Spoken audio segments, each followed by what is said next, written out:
कहानी की शुरुआत होती है एक ऐसे नासा मिशन से जो इंसानी इतिहास की सबसे बड़ी खोज बनने वाला था। वैज्ञानिक मंगल ग्रह से पहली बार एक जिंदा एलियन जीव लेकर लौटने वाले थे। पूरी दुनिया इसी मिशन की कामयाबी का इंतजार कर रही थी, लेकिन किसी को जरा भी अंदाजा नहीं था कि ये छोटी सी खोज कुछ ही देर में उन सब की मौत का कारण बनने वाली है। जैसे ही ये सैंपल इंटरनेशनल स्पेस स्टेशन में पहुंचा, अंतरिक्ष यात्री उसकी परीक्षण शुरू करने में लग गए। शुरू में सब कुछ बिल्कुल सामान्य लग रहा था, लेकिन अचानक वो एलियन जीव जिंदा होने लगता है। पहले वो सिर्फ एक छोटा सा सेल था, मगर देखते ही देखते वो जीव तेजी से बड़ा होने लगा। पहले तो सबकी सांसें अटक गईं, क्योंकि अगर ये प्रयोग सफल हो गया तो इंसान पहली बार आधिकारिक तौर पर ये साबित कर देगा कि धरती के बाहर भी जिंदगी मौजूद है। शुरू में सब कुछ बिल्कुल नॉर्मल लग रहा था। वैज्ञानिक धीरे धीरे उस जीव को एक्टिवेट करने की कोशिश करते हैं और कुछ ही देर बाद माइक्रोस्कोप के नीचे एक हल्की सी हलचल नजर आने लगी। ये देखते ही पूरी लैबोरेटरी खुशी से झूम उठी। हर किसी को लगा कि उन्होंने इतिहास बना दिया, मगर किसी को ये एहसास तक नहीं था कि जिस चीज पर वो इतने खुश हो रहे हैं वही कुछ ही देर बाद उनकी जिंदगी को एक ऐसे नरक में बदलने वाली है जहाँ से बचकर निकलना लगभग नामुमकिन था। तभी उस लैब में रखा एक छोटा सा चूहा पहले ही अपने पास आते खतरे को भांप चुका था। मौजूद डेरी नाम के एक वैज्ञानिक ने जैसे ही उस जीव को हल्का सा करंट मारा, अचानक वो जीव बिजली की रफ्तार से हरकत में आ गया। उसने डेरी का हाथ इतनी जोर से जकड़ लिया कि डेरी चाहकर भी अपना हाथ छोड़ा न सका। पास खड़े बाकी वैज्ञानिक डेरी को घबराने के बजाय धीरे धीरे अपना हाथ बाहर निकालने को कहने लगे ताकि वो जीव और ज्यादा रिएक्ट न करे। डेरी अपने हाथ को छुड़ाने की पूरी कोशिश करता रहा, मगर तब तक बहुत देर हो चुकी थी। वो जीव पूरी तरह से जाग चुका था। उसकी हर हरकत पहले से कहीं ज्यादा तेज और ताकतवर नजर आने लगी। कुछ ही पल पहले मौजूद हर वैज्ञानिक की सांसें अटक गईं, क्योंकि अब उन्हें पहली बार एहसास होने लगा कि उन्होंने सिर्फ एक जीव को नहीं बल्कि एक ऐसी आफत को जिंदा कर दिया है जो किसी भी हद तक जा सकती है। लेकिन इससे पहले कि डेरी किसी तरह अपना हाथ छुड़ा पाता, अचानक वह जीव और भी ज्यादा ताकतवर हो गया। उसने अपनी पूरी ताकत के साथ डेरी के हाथ को बुरी तरह जकड़ लिया और धीरे धीरे उसे मरोड़ना शुरू कर दिया। डेरी दर्द से तड़पने लगा,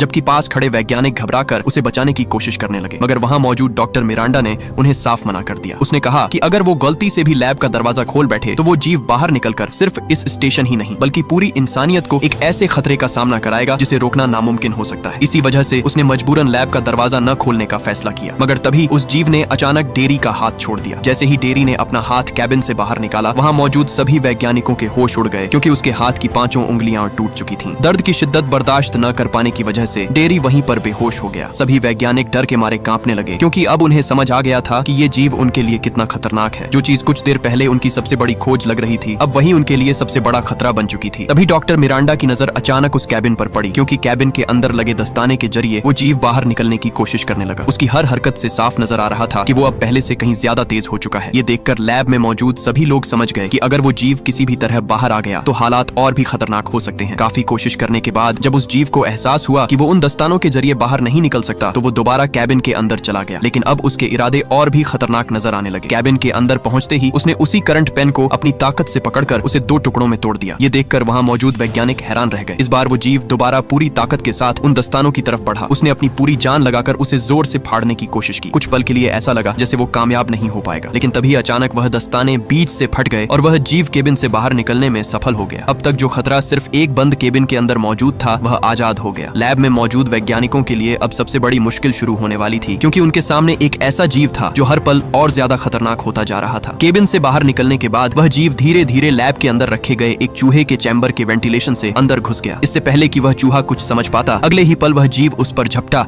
और जिंदा ही उसे अपना शिकार बना डाला। कुछ ही देर में वह चूहा उस खतरनाक जीव की खुराक बन गया। अपने सामने का दृश्य देखते ही एडम नाम के एक वैज्ञानिक ने तुरंत लैब का दरवाजा खोला और जल्दी से अपने साथी डेरी को वहां से बाहर निकालने लगा। किसी तरह करके सबने डेरी को मौके पर खींच लिया, मगर बदकिस्मती से अचानक वह जीव एडम पर झपट पड़ा। इससे पहले वह जीव लैब से बाहर निकलता, अचानक डेविड ने मौका देखते ही तुरंत दरवाजा बंद कर दिया। एडम के लैब के अंदर फंस जाने के बाद सबके सामने अब एक और बड़ी मुश्किल खड़ी हो चुकी थी। अब एक तरफ एडम था जो उस खतरनाक जीव के साथ अंदर अकेला रह गया, और दूसरी तरफ बाकी वैज्ञानिक थे जो बाहर रहकर सिर्फ इंतजार में खड़े थे। हर गुजरते पल के साथ खतरा और बढ़ता गया, क्योंकि अब वह जीव लैब के हर कोने में आजादी से घूमने लगा था। इसी बीच डॉक्टर मिरांडा ने तुरंत एडम को बताया कि ऑक्सीजन कैंडल को जलाकर शायद उसकी गर्मी की वजह से उसे खुद से दूर किया जा सकता है। यह सुनते ही एडम ने बिना एक पल गंवाए ऑक्सीजन कैंडल जलाई और जल्दी से उसे अपने पैर पर मारने लगा। खुशकिस्मती से जैसे ही उसकी गर्मी उस जीव को लगी, उसने तुरंत उसकी टांग को छोड़ा और भाग निकला। खतरे को हमेशा से खत्म करने के लिए कंट्रोल रूम में बैठे कमांडर को आखिरकार उसे फायर शूटर जलाने का आदेश देना पड़ा। एडम ने तुरंत शूटर निकाला और लगातार उस पर मारता गया, लेकिन हैरानी की बात, उस जीव पर इसका जरा भी असर नहीं पड़ा। वह पहले की तरह आगे बढ़ता गया, जैसे उस पर किसी भी हमले का कोई असर ही न हो रहा हो। एडम यह देखकर समझ गया यह कोई आम जीव नहीं और इसे रोकना इतना आसान नहीं होगा। लगातार आग बरसाते बरसाते उनका पूरा का पूरा फ्यूल खत्म हो गया, मगर उस जीव को जरा भी फर्क नहीं पड़ा, बल्कि उन हमलों के बाद वह और भी ज्यादा बड़ा और ताकतवर होता गया। इससे पहले कि एडम वहाँ कुछ समझ पाता, अगले ही पल अचानक वह जीव उस पर झपट पड़ा। एडम को संभलने का मौका तक नहीं मिला और देखते ही देखते वह जीव बिना एक पल गंवाए उसके शरीर के अंदर घुस गया। यह दृश्य देखते ही सामने खड़े बाकी वैज्ञानिकों के होश उड़ गए, लेकिन तब तक बहुत देर हो चुकी थी। वे अपनी आंखों के सामने अपने साथी एडम को बचाने में नाकाम रहे। कुछ ही पलों में एडम अपनी जिंदगी की बाजी हार गया, क्योंकि उस जीव ने उसे अंदर से चीर फाड़ डाला था। उसकी भयानक मौत देखकर सभी वैज्ञानिकों को समझ आ गया कि जिस चीज को उन्होंने एक छोटा सा प्रयोग समझा था, वही अब उनके लिए सबसे बड़ा खतरा बन चुका है। इसी बीच वह फायर शूटर हवा में लहराता हुआ ऊपर लगे सेंसर से टकरा गया, जिससे तुरंत फायर अलार्म बज उठा। अलार्म के साथ ही स्टेशन का automatic fire control system activate हो गया, जिससे सब वेंटिलेशन के रास्ते अपने आप खुल गए। इसी मौके का फायदा उठाते हुए वह जीव एडम के शरीर से बाहर निकल आया। एडम को शिकार बनाते ही अब उस जीव का आकार पहले से कहीं ज्यादा बड़ा और ताकतवर हो चुका था। लेकिन सबसे डरावनी बात, वह सिर्फ ताकतवर ही नहीं बल्कि बहुत चालाक भी था। वह वेंटिलेशन से निकलती ऑक्सीजन को महसूस करते ही वहाँ से बाहर निकलने का रास्ता ढूंढने लगा। यह देखते ही डॉक्टर मिरांडा को तुरंत कमांडर को सब वेंटिलेशन होल बंद करने का आदेश देना पड़ा, मगर उनकी बदकिस्मती यह थी कि वेंटिलेशन को बंद करने वाला सिस्टम पूरी तरह जाम हो चुका था। कमांडर ने जल्दी से सब वेंटिलेशन को मैन्युअली एक एक करके बंद करना शुरू कर दिया। इससे पहले कि वह आखिरी वेंटिलेशन को बंद कर पाता, अचानक वह जीव उसी रास्ते से निकलकर स्टेशन के अंदर आजाद हो गया। यह देखकर पूरी क्रू के होश उड़ जाते हैं, क्योंकि अब वह खतरनाक जीव पूरे स्पेस स्टेशन पर आजाद हो चुका था। अपने साथी को खोने के बाद उन्होंने उसका शरीर लैब से बाहर निकालकर कार्गो डेक में रख दिया। खतरे को और करीब आता देखकर एक कर्मचारी ने तुरंत धरती के कंट्रोल सेंटर से संपर्क करना शुरू कर दिया। उन्हें बताया गया कि वह एलियन जीव अब उनके कंट्रोल से बाहर जा चुका है, उन्हें फौरन मदद की जरूरत है। मगर बदकिस्मती से उनका कंट्रोल सेंटर से संपर्क नहीं हो पाया, क्योंकि उनका धरती से कम्युनिकेशन पूरी तरह टूट चुका था। कमांडर ने सिस्टम चेक करते हुए बताया कि खराबी स्टेशन के बाहर लगे ट्रांसमीटर में दिखाई दे रही है। हालात को देखते हुए एक कमांडर कैट ने खुद स्पेस सूट पहनकर ट्रांसमीटर ठीक करने बाहर जाने का फैसला कर लिया। जांच के दौरान उसे पता चला कि ट्रांसमीटर का कूलिंग सिस्टम पूरी तरह फेल हो चुका है। कैट को शक हो गया कि शायद वह एलियन जीव कूलिंग कंपार्टमेंट में ही छुपा बैठा है। न चाहते हुए भी उसने हिम्मत करके कंपार्टमेंट खोल दिया, मगर खुशकिस्मती से वह जीव वहां मौजूद नहीं था। स्टेशन कंट्रोल पर बैठे कमांडर ने उसे एक हैरान कर देने वाली बात बताई कि वह एलियन भी इंसानों की तरह कार्बन आधारित जीव है। कार्बन आधारित मतलब यह जीव भी इंसानों की तरह कार्बन से बना हुआ एक जिंदा जीव है, जो जिंदा रहने के लिए भोजन और ऊर्जा का मोहताज है। यह बात सुनते ही कैट ने जब ध्यान से देखा तो उस कंपार्टमेंट का कूलेंट लिक्विड पूरी तरह से गायब था, जिससे उन्हें शक हो गया कि हो न हो लिक्विड उसी जीव ने ही पी लिया है। कैट ने जैसे ही कंपार्टमेंट की तरफ मुड़कर देखा, अचानक वह जीव बाहर निकलकर उसके स्पेस सूट से चिपक गया, जिसका आकार अब पहले से कई गुना ज्यादा बढ़ चुका था। वह जीव धीरे धीरे उसके सूट के अंदर घुसने की पूरी कोशिश करने लगा। ये देखते ही कमांडर डेविड का गुस्सा फूट पड़ा। वह तुरंत उस जीव को हमेशा के लिए खत्म करने एयरलॉक की तरफ दौड़ पड़ा, लेकिन एयरलॉक तक पहुंचने से पहले ही उस जीव ने कमांडर के सूट को इतनी जोर से जकड़ा जिससे उसके सूट का कूलेंट पाउच फट गया और सारा जहरीला लिक्विड उसके हेलमेट में भरना शुरू हो गया। कमांडर तेजी से एयरलॉक तक पहुंचने की कोशिश करने लगी, मगर उस लिक्विड से उसका हेलमेट पहले से ज्यादा भर चुका था। न चाहते हुए भी उसने अपनी जान जोखिम में डाली और स्पेस स्टेशन से लगी सेफ्टी रॉड को अपने सूट से धड़ कर दिया। जैसे ही सेफ्टी रॉड कटी, वह तेजी से उड़ती हुई सीधा एयरलॉक तक पहुंच गई। वह किसी तरह एयरलॉक तक पहुंच तो गई, मगर तब तक बहुत देर हो चुकी थी। उधर एयरलॉक के ठीक सामने कमांडर डेविड उसे अंदर खींचने के लिए पूरी तरह तैयार खड़ा था। उसने कैट को एयरलॉक का दरवाजा एक साथ एक ही दिशा में घुमाने को कहा। कमांडर पूरी ताकत लगाकर दरवाजा घुमाने लगी, लेकिन वह जीव अब भी उसके सूट को मजबूती से पकड़े हुए था, जिससे हर गुजरता पल कमांडर के लिए और भी मुश्किल होता गया। इसलिए अपनी टीम को बचाने के लिए उसने बाहर से ही एयरलॉक का दरवाजा बंद कर दिया, क्योंकि वह समझ चुकी थी कि अब उसका बचना नामुमकिन है। ऊपर से पूरा लिक्विड भी धीरे धीरे उसके हेलमेट में भरता जा रहा था, मगर उसने फिर भी एयरलॉक का दरवाजा बंद कर दिया। उसका मानना था कि अगर वह जीव के साथ वापस स्टेशन के अंदर गई तो उसकी वजह से पूरी टीम खतरे में पड़ जाएगी। पूरा क्रू उसे दरवाजा खोलने के लिए चीखने लगा। डेविड भी उसे दरवाजा खोलने के लिए पुकारता रहा, मगर कैट ने उसकी एक न सुनी। देखते ही देखते कमांडर कैट के हेलमेट के अंदर पूरी तरह वह जहरीला लिक्विड फैल गया, जो धीरे धीरे उसकी जान लेने लगा। इसके कुछ ही देर बाद कमांडर कैट सबको बचाते हुए अपनी जान गंवा देती है। अपनी आंखों के सामने एक और साथी को खुद से दूर जाता देखकर सभी क्रू मेंबर्स की आंखों में आंसू आ गए। उनके लिए यह पल बहुत दर्दनाक था, क्योंकि वे कुछ भी करके कमांडर कैट को बचा नहीं पाए। सबकी आंखों के सामने सिर्फ कैट की कुर्बानी थी, जिसने अपनी जान देकर अपने साथियों को बचाने की कोशिश की। लेकिन अब उनके पास रुकने का समय नहीं था, क्योंकि वह खतरनाक जीव अब भी जिंदा था और स्टेशन के अंदर वापस आने की कोशिश करने लगा। इसी बीच डेरी ने अपनी टीम को बताया कि वह जीव ज्यादा देर तक बाहर टिक नहीं पाएगा। वह स्टेशन के अंदर फिर से घुसने की पूरी कोशिश जरूर करेगा। अगर वे उसे स्टेशन के अंदर आने से पहले ही रोक दें तो शायद वह खुद ही बाहर खत्म हो जाए। लेकिन अब सबसे बड़ी मुश्किल थी कि वह जीव स्पेस स्टेशन के अंदर वापस कैसे आ सकता था। इसी बीच स्टेशन कंट्रोलर ने उन्हें बताया कि स्टेशन से अंदर घुसने की कोई और जगह नहीं है, बल्कि वह जीव स्टेशन के थ्रस्टर्स के जरिए अंदर घुसने की कोशिश जरूर करेगा। कुछ ही देर बाद एक थ्रस्टर का टेम्परेचर बढ़ने लगा, मतलब वह जीव वहां पहुंच चुका है। यह देखते ही कंट्रोलर ने तुरंत इंजन ऑन कर दिया, लेकिन वह जीव फिर भी बच निकला। यह सिलसिला बार बार चलता रहा। कंट्रोलर उसे बार बार रोकने की कोशिश करता रहा। बार बार कोशिश करने से आखिरकार एक बड़ी मुश्किल सामने आ खड़ी हुई। बार बार थ्रस्टर्स चलाने की वजह से स्पेस स्टेशन का फ्यूल धीरे धीरे खत्म होने लगा, जिससे स्टेशन अपनी ऑर्बिट से नीचे धरती की तरफ आने लगा। कंट्रोलर ने अपनी टीम को बताया कि अब वे और फ्यूल जाया नहीं कर सकते, क्योंकि अब बचे हुए फ्यूल से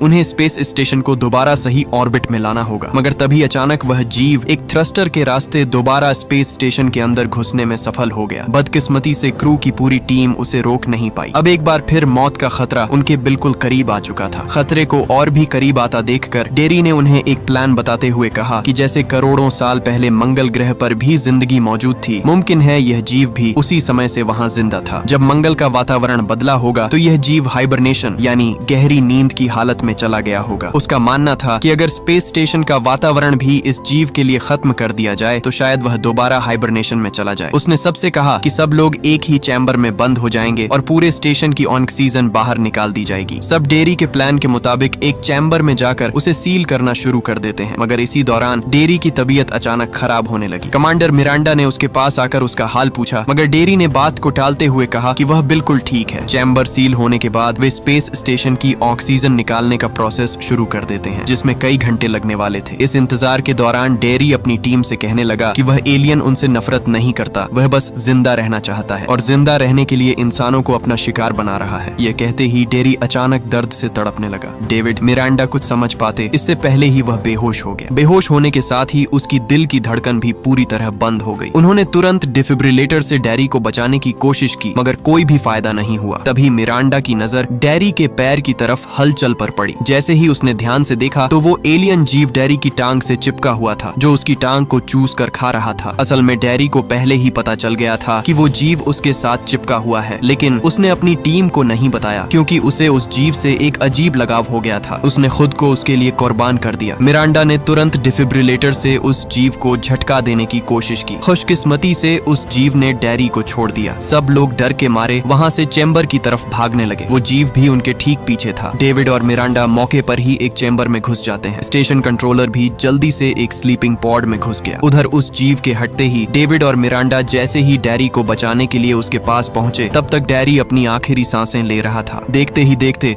उसने अपने साथियों के सामने दम तोड़ दिया। इसी बीच डेविड और मिरांडा को उस एलियन जीव की लोकेशन साफ दिखाई देने लगी। दरअसल डेरी की टांग खाते समय वो जीव उसकी टांग में लगा ट्रैकर अंदर निकल गया था, जिससे अब वो उसकी लोकेशन देख सकते थे। डेविड और मिरांडा ने एक प्लान बनाया। प्लान के मुताबिक उन्होंने डेरी की बॉडी को चारे के तौर पर इस्तेमाल करके उस जीव के आने का इंतजार करने लगे। जैसे ही वो जीव डेरी के पास आया, दोनों ने मौका देखते ही उसे उस चैम्बर में बंद कर दिया। उन्होंने उस चैम्बर से सारी ऑक्सीजन निकाल दी। ऑक्सीजन निकलते ही वो जीव इधर उधर भटकने लगा। अब वो बुरी तरह वहां फंस चुका था। लेकिन तभी स्पेस स्टेशन में एक नया अलर्ट बज उठा। मिरांडा ने देखा कि धरती से एक प्रोब उनकी तरफ तेजी से बढ़ रहा है। डेविड ने बिना सोचे एक लाइट उठाई और उस प्रोब का ध्यान अपनी तरफ खींचने लगा। सब साथियों को लगा कि शायद रेस्क्यू टीम आ गई है, मगर सच इसके बिल्कुल उल्टा था। मिरांडा ने अचानक डेविड को बताया कि ये प्रोब उन्हें बचाने नहीं, बल्कि स्टेशन को धरती से दूर ले जाने आया है, ताकि अगर एलियन जीव जिंदा रहा तो वो कभी धरती तक न पहुंच सके। ये सच सुनते ही डेविड के रोंगटे खड़े हो गए। इसी बीच स्टेशन कंट्रोलर भी प्रोब को रेस्क्यू समझकर उसकी तरफ दौड़ पड़ा, लेकिन उसे नहीं पता था कि वो जीव अभी भी जिंदा है और वो जिस तरफ जा रहा है वो जीव भी वहीं मौजूद है। ये देखते ही डेविड और मिरांडा के होश उड़ गए। वो उसे रोकने के लिए तुरंत उसकी तरफ भाग पड़े, लेकिन तब तक बहुत देर हो चुकी थी। वो जीव धीरे धीरे स्टेशन कंट्रोलर की तरफ बढ़ने लगा, लेकिन तभी अचानक वो प्रोब आकर स्टेशन से जुड़ गया। प्रोब के जुड़ते ही उसके अंदर मौजूद एस्ट्रोनॉट की वजह से उसका बैलेंस बिगड़ गया, जिससे वो स्टेशन से अलग होने लगा। प्रोब का संतुलन बिगड़ने पर वो जीव सीधा प्रोब के अंदर मौजूद एस्ट्रोनॉट को चीर फाड़ कर खाने लगा। इसी का फायदा उठाकर स्टेशन कंट्रोलर जल्दी से अपने साथियों की तरफ बढ़ने लगा, मगर प्रोब और स्टेशन दोनों के बीच गैप आते ही स्टेशन की हवा तेजी से बाहर निकलने लगी, जिससे स्टेशन कंट्रोलर भी हवा के साथ नीचे जाने लगा। इसी मौके का फायदा उठाकर वो एलियन जीव उस कंट्रोलर पर झपट पड़ा। मिरांडा उसे बचाने के लिए आगे बढ़ी, लेकिन तब तक वो जीव उसे पूरी तरह काबू में कर चुका था। ये देखकर वो जल्दी से कंट्रोल रूम की तरफ बढ़ने लगे। वो जीव भी उनके ठीक पीछे था। इससे पहले कि वो जीव स्टेशन के अंदर घुसता, ठीक मौके पर वो कंट्रोल रूम का दरवाजा बंद करने में सफल हो गए, मगर अभी भी खतरा टला नहीं था। वो प्रोब स्टेशन से अलग होते ही